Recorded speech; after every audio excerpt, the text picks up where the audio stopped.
convencidos de haber descubierto el cadáver de la santa patrona de Francia.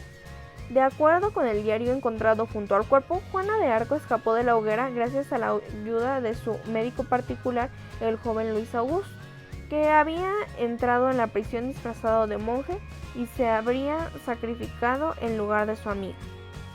No logré oír bien la frase siguiente, porque mi madre entró en la sala para manifestar su desacuerdo. ¿Diario? ¿Qué diario? Si ella era analfabeta.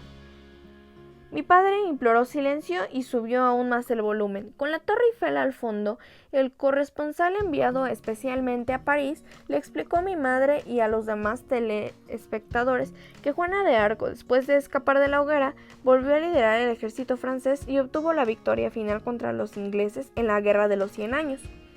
Entre una batalla y otra, ella habría tomado clases particulares y aprendido a leer y escribir en francés para poder intercambiar correspondencia con el rey Carlos VII sin intermediarios, y también en inglés, pues antes de cada ataque tenía la delicadeza de enviar un ultimátum al jefe del ejército enemigo, y no confiaba mucho en los traductores.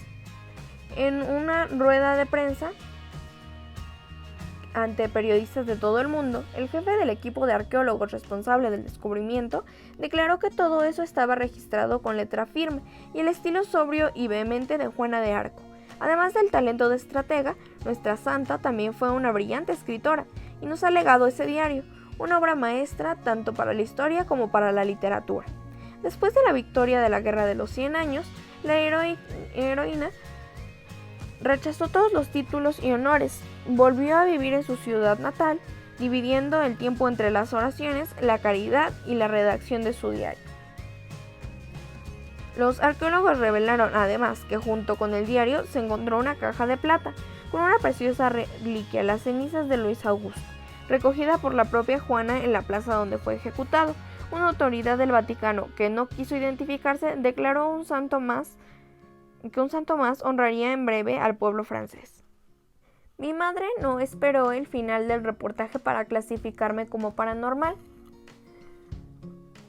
Única explicación posible de todos los detalles que yo había previsto sobre la vida de Juana de Arco. Como profesional de la salud, mi padre era un poco más escéptico y siempre buscaba pruebas científicas o por lo menos argumentos lógicos, y no tardó en proponer una solución racional para el misterio. Seguro, hija, hiciste la redacción después de leer la noticia de internet. Hacía casi una semana que yo no me conectaba a internet, pero no fue necesario responder a la teoría de mi padre. Sonó el teléfono. Bendita droga. Fui a atender. Doña Nélida. La bruja me dijo que estaba viendo el noticiario y en nombre de la escuela debía disculparse por haber cuestionado el contenido de mi magnífica redacción.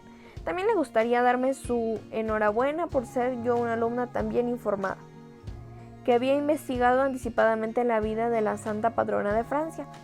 Después de colgar, miré la pantalla de la televisión y me vi en el lugar de Fátima, con aquel peinado que todas las mujeres intentan en vano imitar y esa voz para dar las noticias como quien cuenta un secreto al oído.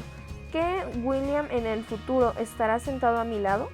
Intenté imaginar a Gus canoso, pero el teléfono sonó otra vez. También Elenita estaba viendo el noticiario y me preguntó cómo había hecho para saber la historia de Juana de Arco. Respondí que era un secreto. El siguiente en llamar fue el jefe de grupo. A Marcelo le encantan las películas de suspenso y me llamó Sherlocka. Yo no quería pasar el resto de la noche recibiendo elogios y dando explicaciones, así que le pedí a mi madre que atendiera a la gente de mi clase y le informara que estaba exhausta y había decidido irme a la cama más temprano. Le di un beso a mi padre y solté un bostezo para demostrar mi cansancio. Él dijo que el profesor de historia tendría que tragarse aquel cero, y distraído con esa vergüenza ni se acordó de mandarme a cepillar los dientes. Me fui derecho a la habitación, apoyé la espalda en la puerta y me fui deslizando hasta el suelo. No sé cuánto tiempo me quedé ahí sentada, mirando el fondo de la nada, intentando descubrir si yo era adivina, paranormal o detective. Prever el futuro no es una novedad extrema, cualquier vidente puede hacerlo, pero ¿acaso mi redacción logró trastornar el pasado? Mi padre no fue el único en suponer que yo busqué inspiración en internet.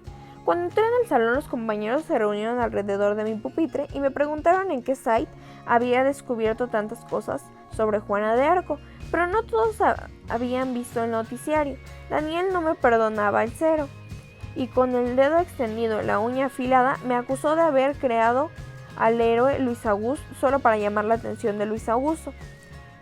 La vergüenza siempre me hace sonrojar, pero esta vez debí ponerme morada. Por suerte Gus estaba en el fondo de la sala, distraído en atarse los tenis, y creo que no oyó nada. Elenita intentó defenderme diciendo que yo tenía razón.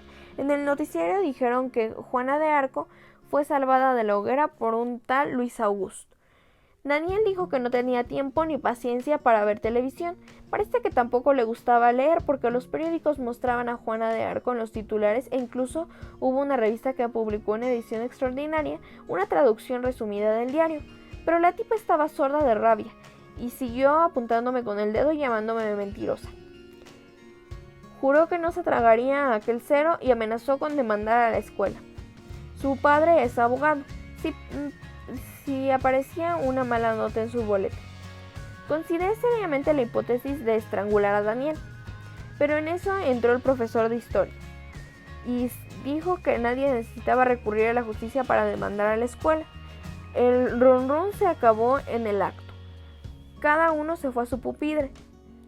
Apolo colocó su portafolio encima de la mesa y admitió que había cometido un error al evaluar mi redacción. De ese episodio podemos extraer dos importantes lecciones. No sé dónde obtuvo Juana Rosalía la información sobre Juana de Arco, pero el hecho es que su compañera no se conformó con la historia oficial de la heroína francesa. Todo investigador tiene la obligación de desconfiar de las verdades fijas y acabadas, aunque en un primer momento no se le comprenda o se le ridiculice. Hizo una pausa, me guiñó el ojo y desarrolló la segunda lección. Como toda ciencia, la historia es una especie de organismo vivo que debe estar siempre abierto a sorpresas y utilizar todos los instrumentos y métodos disponibles para interpretar el pasado, incluso la imaginación. Por fin dijo que nuestro equipo merecía un 10, cum laude, y me pidió permiso para publicar la redacción en el próximo número del periódico de la escuela. La posibilidad de que decenas de alumnos, tal vez centenares, leyeran mi texto disparó el corazón inédito de esta futura escritora. Esbocé una sonrisa de falsa modestia para agradecer la propuesta y acabé ganando una salva de aplausos estimulada por el profesor. Mientras me deleitaba con el estruendo de los aplausos, miré a mi lado y vi que un hilo de veneno asomaba por la comisura de la boca y se escurría por el mentón de Daniel. Fue el 10 más amargo de su vida. Pidió permiso para ir al baño y me dejó a mis anchas para recibir elogios y palmaditas en la espalda y hasta firmar un autógrafo en la última hoja del cuaderno de Elenita. Cuando seas famosa voy a contar a mis hijos que éramos muy amigas. Si lo ponen en duda, bastará con que les muestre tu firma. Después de que Apolo comenzó a llenar el pizarrón, bajé la cabeza para copiar los temas y vi sobre el pupitre un trocito de papel. Pensé que era otra petición de autógrafo, pero me sorprendí con una nota. Te llamé anoche después del noticiario. El teléfono marcaba ocupado todo el tiempo. Quería decirte que no me sorprendió el descubrimiento de los investigadores franceses. Cuando leíste la redacción en el aula, tu Juana de Arco me pareció mucho más real que la santa aquella de los libros. El papel no tenía firma. Inmediatamente volteé hacia atrás. Toda la clase copiaba las anotaciones del pizarrón, menos Gus, mordiendo la punta de la pluma. Me lanzó una sonrisa. ¿Entonces era Gus el autor de la nota? Una vez más consulté a mi intuición femenina y tuve la impresión de que oía un sí. En la hora del recreo me acosaron. Estaba tan de moda esa palabra. Una multitud de profesores, alumnos de otros cursos y hasta empleados de la cafetería. Todos querían más detalles y chismes sobre el diario secreto de Juana de Arco. Puedo soportar hasta 15 minutos de fama, pero muy pronto acabé saturada con tantas preguntas y me refugié en el baño. La mujer de la limpieza fregaba el suelo con un trapo que olía a desinfectante, una mezcla de limón con eucalipto que debe de matar de asco a los microbios. Para que no se me revolviera el estómago, me tapé la nariz e intenté distraerme con los poemas y recados de amor garrapateados en las puertas y las paredes. También encontré palabrotas y el San Benito atribuido a la profesora de educación física, que se habría acostado con todo el cuerpo docente de la escuela, incluso la directora, llamada ahí Doña Bruja. El nombre de Gus aparecía dentro de un corazón con una flecha y un mensaje: yo te amo solo a ti, así ti, con acento. La autora debía ser una estudiante tal vez guapa, pero burra. Terminando el recreo, era hora de volver al salón y escuchar las emocionantes descripciones de los ciclos evolutivos de Giardia lamblia, de Entamoeba histolítica y de otros protozoarios que Oseas vulgo Ozono, nuestro profesor de biología, suele tratar como monstruos de películas de ciencia ficción. No, yo no tenía paciencia ni humor para discutir la rutina de los gusanos, y seguí sentada en la tapa del inodoro hasta que el baño quedó desierto. Necesitaba silencio para entender el significado de aquella nueva revolución francesa. ¿Qué tenía que ver mi redacción con el diario de Juana de Arco? No lograba seguir el tumulto de mis neuronas, cada una apuntando a una idea diferente y dejándome aturdida de indecisión y angustia. Por un lado, me gustaría creer que todo aquello era una mera coincidencia, como si me hubiera tocado el premio gordo de la lotería y en vez de millones hubiera ganado 10 en el trabajo de historia, pero en el fondo yo sabía que me estaba ilusionando. Acertar los números de la lotería depende exclusivamente de la suerte, pero yo había desenterrado la verdadera biografía de Juana de Arco. Y esa es una proeza que requiere talento. Fui hasta el lavabo del baño y puse la nuca debajo de la llave. Mi cabeza estaba hecha un caos, ni un tornillo en su lugar. Estaba segura de que no encontraría por mí misma la salida de emergencia y decidí buscar ayuda.